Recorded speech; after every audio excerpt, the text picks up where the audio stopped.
Hello everyone and welcome. In today's video, I'm going to be walking you through how to view permissions and data stored across sites on Opera.js.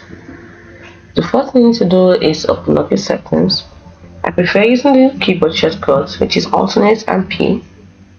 And once I'm here, the next thing to do is to scroll down until you see Site Settings. Click on Site Settings and you can see View Permissions and Data Stored Across Sites. Click on it and this is it.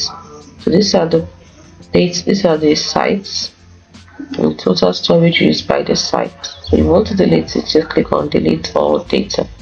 You can sort by most visited data stored or by name. You can also search for a particular one you want. So this is it. This is all the apps I've ever used and everything. All the sites and the data they've used. The number of cookies also are written there. So this is how you view data stored. Now to view the permissions, go back a little bit and then you can see the permissions here. We have location, camera, microphone, notification, embedded content.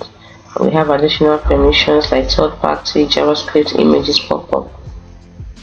So if you want to go through them, just click them one after the other and you can see the sites that usually use your location. You can see here sites can ask for a location or not. You can edit it.